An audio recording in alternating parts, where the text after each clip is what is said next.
When the body was opened, the eyes had already popped out. Moss slowly oozed from the eye sockets where blood vessels had once pulsed. Green, wet, thick, enveloping the face and cheeks, as if trying to hide the remains of shame. One of the surgeons later testified in a report, the sclera had decomposed into slime, but beneath it was a mass resembling a marsh sponge. We believe that it replaced part of the brain tissue. 6 weeks earlier, the great Archbishop Hugo had been lying in his chambers without sleep. He refused food, avoided eye contact, and spoke only to his psalter. The lamps in his chambers were not extinguished. Darkness thickened, the walls dampened with sweat, and the servants complained of a rumbling sound coming from the floor. The senior chamberlain left his post, swearing under oath that he had seen the Archbishop himself swallowing earth smeared with oil from the prophet's coffin. At first, the illness seemed simple: weakness, diarrhea, insomnia. However, by the 3rd week, Hugo began bleeding from his ears. He lost his speech and his sense of time. His eyes glazed over, and his skin became covered with spots resembling traces of lichen. Doctors tried to burn the sores, but a green liquid oozed from them, exuding the smell of moss and a church incense. One of the assistants who witnessed the procedure later wrote, "I touched his leg, and the skin peeled off under my fingers like boiled cabbage." When asked why he was eating the soil from the Lord's tomb, he whispered, "It contains blood and flesh. If I become one with it, the Lord will forget that I am dying." This phrase was recorded in the monastery's chronicle with the note, "The last day will decide whether these are the words of a madman or a saint." By the 4th week, he was carried to the altar every day, even at night. He lay on a board wrapped in cloth, his mouth stuffed with moss and pieces of sacred earth. His hands were tied because he pulled stones from under his feet and chewed them. The blood in his urine turned black, and his breath became foul and damp. A scandal broke out at a meeting of the chapter. The junior bishops demanded that he be removed from the throne. They said that he is no longer a man, but a vessel of mold, and that his fear of hell was driving him to heresy. But the Archbishop's supporters claimed that this is divine rot, and in it is salvation. The next day, 2 bishops disappeared. Their bodies were found in the garden.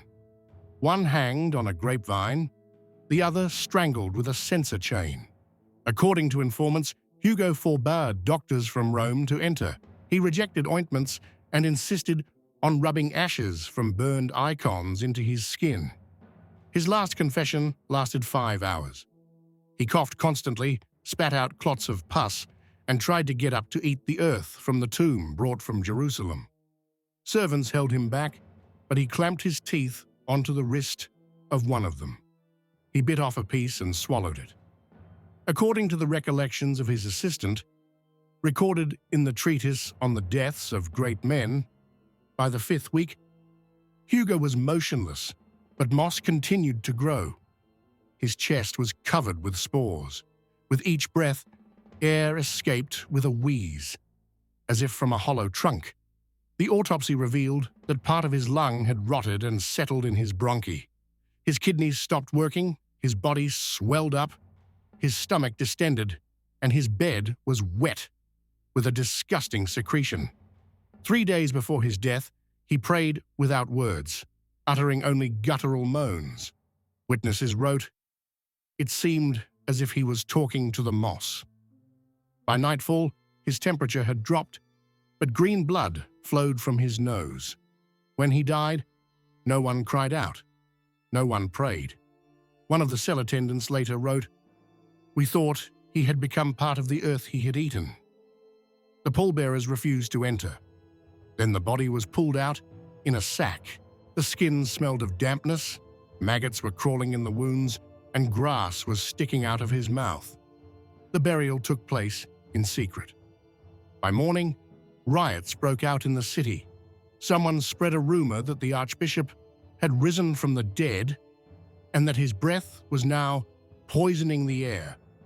Several houses were set on fire, and a nun was burned at the stake in the square for moss on her tongue. No successor could be chosen for 9 months. A plague spread within the chapter.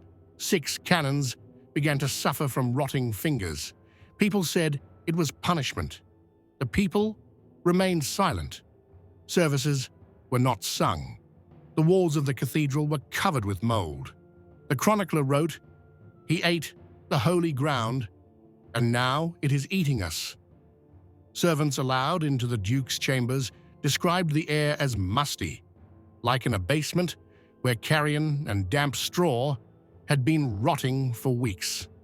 He no longer got up, but only lay covered with blankets up to his chin. According to the apothecary Jacob of Moran, the patient's skin had darkened and become covered with hard, burnt-looking scabs. A cloudy, viscous fluid oozed from his eyes, like mucus with traces of green moss. Rumors spread among the doctors that the Duke not only continued to eat the earth, brought in lead urns from Palestine, but also ordered it to be ground into powder and mixed with human blood. Reynold, a servant who was later interrogated, claimed that the Lord drank from a wooden cup made from the remains of a cross, muttering prayers backwards so that the Lord would not hear him. However, these words were deemed blatantly blasphemous and were recorded in the reports only as unofficial. Access to the body was restricted. Only 4 people were allowed to enter the chambers: the court physician, the apothecary, the court priest, and the keeper of the seal. Everyone else received instructions through a closed door. At night, there was a wet, wheezing cough, as if something alive was writhing inside his lungs. The palace guards took turns hearing a gurgling sound like in a drain pipe, and the sound of nails scraping on wood. Some were ordered to remain silent, under threat of losing their salaries and fingers. The Chronicle of Abbot Peter of Leitenberg, written later, states, "In the days of March, by the grace of God, there was no rain, and therefore the smell from the west wing of the palace reached even the stables. A priest who was allowed to hear confessions disappeared a week later. Rumor had it that he had gone mad and was locked in the monastery cellar, where he began to gnaw at the walls, screaming that he could hear the Duke swallowing earth and filling himself with stones." From the descriptions of the physician Egbert, "By morning, the body temperature rises, but the limbs are cold, almost like those of a corpse. The hands are covered with a film, and crumbs of black mass stick under the fingernails. The abdomen is distended. The patient complains of movement inside, as if someone were turning. There is an ulcer on the back of his head with a greenish coating. Cauterization and goat's blood infusion do not help. He asks again for ashes from the holy spring. It is impossible to drink. His teeth are falling out. He chews until he starts bleeding." Despite the obvious signs of decay, the Chancellery, on the orders of the Duchess, continued to send letters to the cities on his behalf. All ambassadors arriving from the imperial provinces were received in a separate hall. They were shown a portrait placed behind a screen and told that the Duke was praying in seclusion. However, everyone knew that the struggle for power had already begun. His nephew Otto, supported by supporters of the Reformed Church, was secretly gathering armed men in an abbey north of the castle. The Duchess, on the other hand, sought support from the old nobility, promising to preserve the rituals if they opposed Otto. Meanwhile, monks appeared in the castle, wandering monks, silent in black hoods, their faces hidden by bandages. No one knew who had let them in, but they began to perform rituals in the basement where sacrificial bulls had previously been taken. That same week, the Duke's body began to emit an unbearable stench. The guards changed every 2 hours, many suffering from headaches and rashes. Incense burners filled with black resin were placed in the corridors, but according to the valet, this made the stench even worse, and the smoke hung like in a coal pit. One of the clerks sent to fetch some papers later fell unconscious in the archives and died 2 days later. The doctor recorded the cause of death as suffocation from putrid fumes. The Duke began to have seizures. He jumped up on his bed, tried to lick the walls, and shouted out the names of strangers. He called out to the dead. He cursed his father twice, and God himself once. The court priest left without finishing the absolution, saying, "I cannot speak to someone who is already speaking from inside the grave." According to reports from the monastery at the court, that same night, the grave digger was ordered to dig a pit in the inner garden under the monastery bell tower. The earth refused to yield to the shovel as if it had become denser. One of the workers, named Luther, threw down his shovel and walked away, repeating, "I will not dig holy ground for the damned, lest he return." By the end of the week, green slime began to ooze from the wound on the back of his head. The medic tried to wash it with a tansy decoction, but soon the skin around it turned black. A putrid vapor emanated from his mouth. He couldn't speak, but continued to chew a piece of sheet, his own lips, the earth that crumbled from his fingernails. According to rumors, he once grabbed a pigeon that had strayed into his chambers and sank his teeth into the bird's neck. When they entered, only feathers and shreds of skin remained on the floor. No blood, no bones. While everyone waited for death, strange sounds began to come from the monastery wall, not far from his window. At night, there was a wheezing sound, as if someone were breathing through a crack. Then there was warm air and the smell of damp mold, and then the first pus. It oozed from the cracks, sticky green mixed with blood, as if the walls had begun to rot along with the Duke. In the 6th week, after the first bloodletting, the left half of the Duke's face began to sink, as if something alive had melted under the skin. His eye sockets sunken, his cheeks caved in, his teeth exposed to the roots. When he was given something to drink, the liquid flowed back out, leaving traces on his chin, which was covered with a coating resembling moss. According to the court physician's report, all the tissues of the face are decomposing from within, without the smell of rot, but with the smell of a cave, musty and mossy. Every morning a maid brought a bowl containing 3 spoonfuls of earth, collected from the slope of Golgotha and ground with bone dust. The Duke no longer swallowed, he chewed the powder like bread, and according to his valet, while chewing, he moved all over, as if he were filled with joy or a demon. During those days, access to the chambers was strictly forbidden, even to the senior guards. 4 monks from the Westphalian order arrived at the castle. They were not allowed through the main gate, but the Duchess ordered that they be brought in by a secret staircase. One of them stood at the head of the dying man at night and read prayers that were not recorded in any liturgy.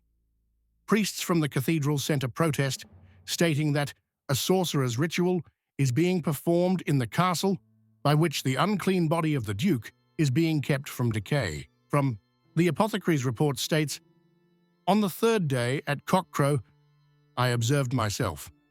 A vein opened in the elbow of the patient, from which a thick, black-green mass emerged. I tried to clean it with a dry cloth, but instead of blood, a coating resembling decomposed moss came out. Brown spots began to spread across his skin. His liver had swollen. His spleen was hard as a rock. He had completely lost his bowel movements. The smell was like wet earth from an abandoned crypt. He did not sleep that night. He whispered. The servants heard him talking to his mother, who had died 20 years ago, and to the dog that had been poisoned at court. He called out the names of those who had long been dead. Once he cried out, "I can feel the earth breathing inside me." After that, his tongue swelled and his lips became covered with sores. The Duchess asked for surgeons to be summoned. 2 arrived, one from Regensburg and the other from Avignon. They tried to open the abscesses on his stomach, but as one of them recorded, no blood came out of the incision. There was something thick, viscous, odorless, but with the sensation that it was still warm. 2 days later, the surgeon's hands were covered with spots. He died of infection on the 4th day. Flour appeared in the chambers, which no one had brought. It lay on the floor, fine, white and green like dust. The courtiers decided it was a fungus and ordered the floors to be scraped clean. But even after decoctions of ash and sulfur, it returned. According to the valet, he became lighter than a feather. They lifted him with 2 fingers. His bones crunched, but he still spoke. He said to me, "I will not die, I will seep out." By this time, Otto's heir had already entered the fortress north of the castle. He sent a message demanding the surrender of the seal and the scrolls. The Duchess refused. In response, the abbey was surrounded. The old barons hesitated to make a decision. They were not worried about the army, but about what was happening in the western part of the palace. One of the captains of the guard later confessed, "We heard him crying out." His voice did not come from his mouth, but from below, from the basement, from the very ground. I myself heard him say, "I am not a man, I am a place." A slime oozed out from under the bed. It ate away at the legs of the bed and covered the carpet. When they tried to clean it up, the brushes flew apart. The Duke's skin turned grey-green. He did not blink. His eyes darkened to black, and cobwebs gathered in the corners. One of the servants suggested burying him alive, supposedly to save his soul. But when this was reported to the Duchess, she struck the servant with her staff and ordered him to be thrown out of the gate. That same evening, the priest standing at the head of the bed closed the window and ordered the door to be sealed with clay. The next day, the monk who was praying at his bedside did not wake up. His face was covered with moss. The shape of a hand was imprinted on his chest, but not a single living finger was found nearby. One of the scribes wrote, "He ceased to be human. He became living earth. He is not dying of illness, but because he has become something else, and it should not live among us." After the monk's death, the Duke finally stopped moving. His face remained open, but his eyelids did not close. His eyeballs darkened, and mold appeared in the folds of the skin on his neck. The junior physician wrote in his diary, "This is not decay in the usual sense. His flesh is covered with moss, as if his body has become part of the swamp. The smell is not that of a corpse, but of a stone covered with lichen." The Duchess, rejecting advice to leave the castle, visited his chambers every day, but now with her face covered with a cloth soaked in vinegar and resin. She ordered 10 lamps with black resin to be lit in the room to mask the smell, and had the body rubbed daily with honey mixed with charcoal and the ashes of holy candles. None of these measures had any effect. After a few days, the honey began to move on the skin, as if worms were living in it, although no visible creatures were found. The barons gathered in the Eastern Tower secretly discussed the possibility of transferring power before the Duke's death. One of them, Count Lothar, sent a letter to the cathedral chancellery demanding an examination. If he is no longer human, he cannot rule. There was no response. The clergy refused to enter the castle, calling what was happening a test by God of all the earth. On the 3rd day after that, a lump swelled on the Duke's chest, from which a dark drop emerged. It spread, leaving behind a hole resembling the entrance to a burrow.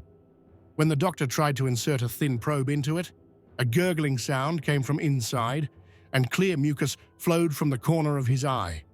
No one slept in the castle chambers anymore. The palace dogs howled, the rats disappeared, and the servants began to faint. One of the guards began to bleed from his nose. The blood curdled into green clots. The Duchess ordered all the straw in the bedroom to be burned and replaced with fresh straw, but within a day it was covered with moss. The valet wrote, "It feels like the floor is breathing. It's as if it's alive, and the master's body has grown into it." Surgeons from Salzburg who arrived to examine the body refused to touch it, citing the unnatural condition of the tissues and the possibility of a blasphemous transformation. One of them, leaving the castle, cried out, "He is not dying. He is becoming part of what is hidden beneath the world." Meanwhile, Otto's heir's troops approached the southern gate. He announced that his father was no longer in power and demanded that the ducal seal be handed over to him.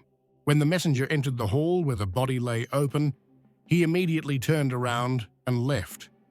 According to eyewitnesses, he did not utter a word and died 2 days later of sudden paralysis of breathing.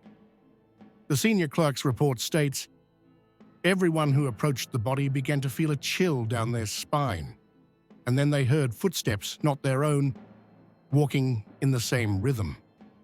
Some servants admitted that words could be heard in the chambers, but they were not human, and they made no sense, only rhythm. By order of the Duchess, they tried to cover the body with a canvas, but the fabric would not stay in place, slipping away as if repelled by the flesh itself. Then they brought an iron sarcophagus, which had been ordered during his lifetime. It was wrapped in lead and sealed with tin and red lead. However, the very next day, the metal was covered with a thin layer of slime, and the hinges began to creak. The Duke died, or as his confessor wrote, ceased to appear among the living, 41 days after the first symptoms appeared. But the body did not grow cold. On the contrary, it pulsated from within. According to 2 witnesses, the chest rose once a day, as if taking a breath. No one dared to bury the Duke. The coffin with his body stood in the chapel. On the 5th day, grey drops of moisture appeared on it. A smell reminiscent of peat came from the crack between the boards, and an outline resembling a print of forest moss appeared on the floor. The servants began to pray, not for his repose, but for the earth to accept him. Priests gathered in a remote tower secretly sent a note to Rome. In it, they asked that the body be declared unredeemed and suggested that it be drowned in an underground lake. No reply came. 8 days later, the walls of the chambers cracked. Dark streaks crept across them and water began to drip from the ceiling. Spores of an unknown plant were found in the water. The ground under the castle became damp, and the wine cellars were covered with mold. The Duchess entered the hall for the last time, looked at the coffin and said, "If he wanted to become earth, let him be earth." On the 9th day after the sarcophagus was closed, a secret council was convened, consisting of 7 senior advisors, 3 bishops, and Otto's heir. The Duchess refused to attend, citing a smell that penetrates dreams. The council decided to take the body to an old chapel outside the castle, where heretics and plague victims had previously been buried. However, no one dared to touch the sarcophagus. 2 servants who were ordered to lift the lid refused. One fled, the other hanged himself in the barn. The next day, convicts were brought from the prison in Stormberg, 3 men convicted of murder. They entered the chapel amid the cries of the guards and threats to beat them to a pulp. But less than 15 minutes later, the doors were torn open from the inside, and all 3 rushed out in a daze. One was convulsing, the second began vomiting a green liquid. The third shouted that he had seen moss dripping from the cracks in the sarcophagus, breathing and singing. They were all later secretly killed on the bishop's orders so that the contagious word would not get out. On the 10th day, the Duchess disappeared. The guards claimed that she had gone out barefoot at night with a torch and descended into the dungeon. She was not found in the crypts or in the water collection pits. Only a day later were her shoes found, wet and covered with traces of moss, near the western wall of the castle. In the morning, water began to seep from under the stonework. Talk of a curse began. The local priests refused to serve in the chapel. One of them left for Mainz and died there, leaving a short note. I was close to something that should not live. At night, dripping sounds could be heard in the castle, as if swamp moisture was seeping through cracks in the ceiling. The old tapestries became damp and peeled. The wine in the cellars turned sour. One of the cooks who attended the chapel developed gangrenous teeth and soon died, with dark green mucus flowing from his eye sockets. This was recorded in the register of deaths at court as natural decomposition of their head. The council gathered again, now in full force. It was decided to expel all the servants from the castle and leave only armed guards. Food began to be brought in sealed clay pots. Any food left near the sarcophagus was covered with a grey film. On the 13th day, silence fell. No one dared to enter the chapel anymore. The walls began to peel, and the plaster came off in layers. The coffin was still inside, and according to rumours, faint breathing could be heard at night, as if someone was inhaling the earth. Due to political pressure, Otto's heir was forced to issue a decree on the death of the Duke. The body was officially recognized as buried. However, there was no actual burial. Court chroniclers recorded in their chronicles that the body passed into a state inaccessible to the world and returned to the earth, which it desired to become. The monks refused to serve a funeral mass. One of them, Brother Jacob, was found dead at the entrance to the chapel with a piece of moss in his throat. A political upheaval began a week later. The old nobility, fearing a curse, left the capital. Looting began, and part of the population fled, considering the castle a place where a demon had taken up residence. The nearby villages were deserted. The markets fell silent. Only the guards and the new council remained in the city centre. A chronicler, who remained in the castle by order of the heir, recorded, "The courtyard became quieter than a dead forest. Horses did not neigh. People did not cough. The stones wept with moisture, and everything that touched the body rotted. If he wanted eternity, he got it, but in a form that even the devil would reject." On the 18th day, the chapel collapsed, without a sound, without wind. The stones, blackened by moisture, seemed to sink into the ground. In place of its foundation remained a funnel filled with black water, surrounded by a ring of moss that spread with each passing day. No one dared to come closer than 20 paces. Chickens died, candles went out, and dogs began to foam at the mouth. Otto, who had ascended the throne without an official coronation, locked himself in the West Wing. He received no visitors. He only wrote orders demanding that his father not be mentioned in prayers. His face was covered with a rash that his servants described as green dust growing under the skin. He refused to eat, demanding that he be brought a piece of earth from Golgotha unblessed. 20 days after the onset of his illness, he died. Doctors summoned from Erfurt did not arrive in time. According to the records of his personal chaplain, his body was embalmed, but an autopsy revealed that his internal organs had decayed. His lungs crumbled at the slightest touch, and moss crawled out of his skull, so much of it that the servants, out of fear, burned the bed along with the body. There were no heirs. The closest contenders for power were children from a collateral line, whom the church did not recognize as legitimate.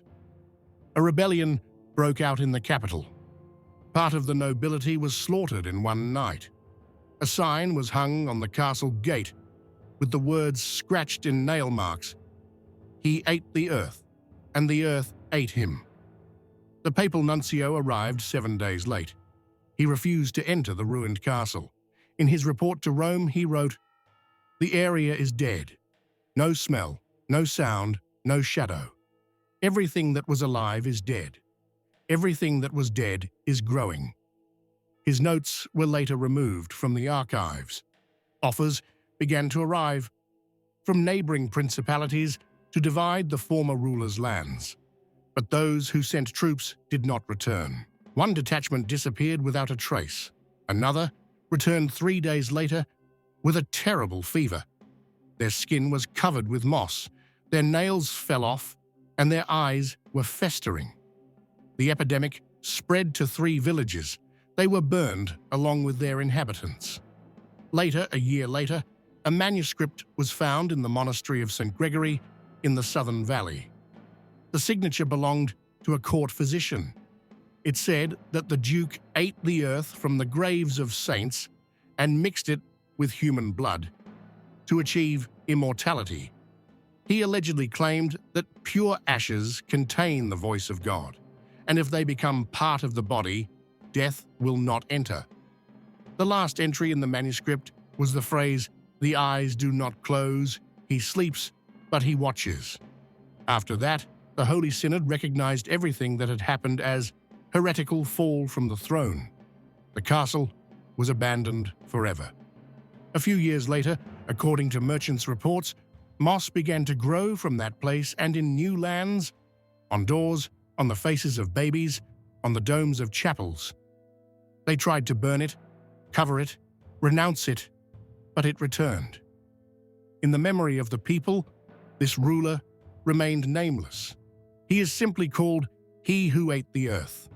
And to this day, when someone dies with their eyes wide open and green spots on their face, people say, "He has come again, to swallow souls, as he swallowed dust."